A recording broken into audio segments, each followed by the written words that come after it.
প্রচন্ড রোদটুকু উপেক্ষা করে খুনি হাসিনার বিচারের জন্য জুমার নামাজের পরে এখানে জড়ো হয়েছেন।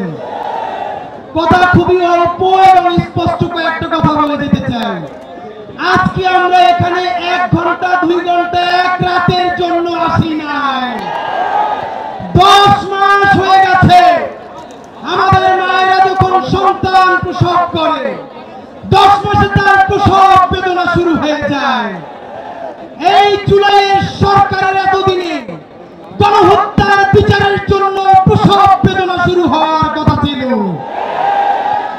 তার এমনই বেদনা শুরু হয়েছে, সেই বেদনায় সে ফাঁসিবাদের খুনি আওয়ামী লীগের রাষ্ট্রপতিকে পালাতে দেয় নাই, প্রটোকল দিয়ে বিদেশ পাঠিয়ে দিয়েছে। বন্ধুরা আমার, ডক্টর ইউনূস সাহেব যেদিন ক্ষমতায় বসেছেন তাকে মনে করিয়ে দেই, আপনি বলেছেন এই ছাত্ররা আমাকে ক্ষমতায় বসিয়েছে, বলে না? আজকে মনে করিয়ে দেই, সারা বাংলাদেশের সকল ছাত্র জনতা আপনাকে বলছে এই মুহূর্তে আওয়ামী লীগকে নিষিদ্ধ করে দেন। বন্ধুরা আমার, ঠিক সেই কারণে সন্ত্রাসী ছাত্রলীগকে নির্বাহী আদেশে নিষেধ করা হয়েছে। তাহলে ছাত্রলীগের বাপ, ছাত্রলীগের মা আওয়ামী লীগকে কেন নিষিদ্ধ করা যাবে না? আপনাদেরকে একটা ভালো কথা শুনাই। বাংলাদেশে আওয়ামী লীগ একটা ঐতিহ্যবাহী নাকি দল।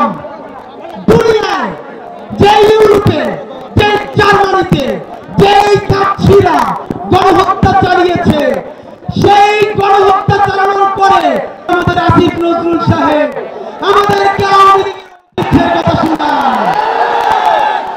আপনাদের মাধ্যমে আসিফ নজরুল সাহেবকে একটা পরামর্শ দিন, জুলাই জনতা বেঁচে থাকতে বাংলাদেশের কোন নির্বাচনের ব্যালটে নৌকা মার্কা থাকবে না। তবে বিশেষ বিবেচনা আছে, আপনি নিজে যদি নৌকার প্রার্থী হইতে চান আপনারা একটা নৌকার ক্যান্ডিডেট বানাই দেওয়া যেতে পারে। বন্ধুরা আমার, আপনারা জানেন গত 1.5 মাস ধরে ইনকিলাব মঞ্চের ভাই বোনেরা শাপলা, পিলখানা এবং জুলাই গণহত্যার বিচারের দাবিতে এবং গণহত্যাকারী ফ্যাসিস্ট আওয়ামী লীগ নিষিদ্ধের দাবিতে বাংলাদেশের প্রতিটা বিভাগে বিভাগে গেছে, জেলায় জেলায় গেছে, লক্ষ লক্ষ মানুষের কাছে, ভ্যানওয়ালা, রিক্সাওয়ালা, সবজিওয়ালাদের কাছে, শহীদ পরিবারের কাছে লিফলেট দিয়েছে। সারা বাংলাদেশ ঘুরে এসে শতাধিক শহীদ পরিবারকে নিয়ে শহীদী সমাবেশ করেছে। কিন্তু গণহত্যাকারী আওয়ামী লীগকে যদি নিষিদ্ধ করা না হয় তাহলে তো একটা কচু কাটা হবে। আপনাদেরকে যদি বলি, আমার ভাই হাসনাত, আমরা সবাই মিলে যতক্ষণ না পর্যন্ত খুনি গণহত্যাকারী ফ্যাসিস্ট আওয়ামী লীগ নিষিদ্ধ করার বিপ্লবের সনদ ঘোষণা করা না হবে, শাহবাগ আমরা অবরোধ করে রাখবো। এই শাহবাগ সেই শাহবাগ নয়, যেই শাহবাগে এই শাহবাগ সেই শাহবাগ নয়। এই শাহবাগ প্রায় 2000 শহীদ পরিবারের শাহবাগ, হাজারো হাজার অন্ধ পঙ্গুর শাহবাগ। বন্ধুরা আমার, সংক্ষেপে বলে শেষ করি, ধানাই বানাই ছাড়া অতি দ্রুত শাপলা গণহত্যার বিচার করতে হবে।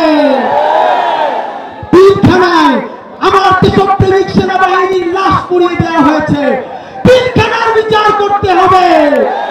সাইদি সাহেবের রায়ের পরে 2 শতাধিক মানুষকে পাখির মতো গুলি করে হত্যা করা হয়েছে, বিচার করতে হবে।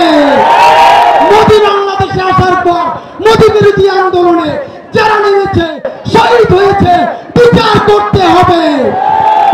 আগামী 24 ঘন্টার মধ্যে গণহত্যার দায় ফ্যাসিস্ট আওয়ামী লীগকে যদি নিষিদ্ধ করা না হয় এবং আগামী 36 জুলাইয়ের মধ্যে জুলাইয়ের সনদ ঘোষণা করা না হয়, জুলাই জনতা শাহবাগ ছাড়বে না। তারা যারা তোলেন চালো রে চালো,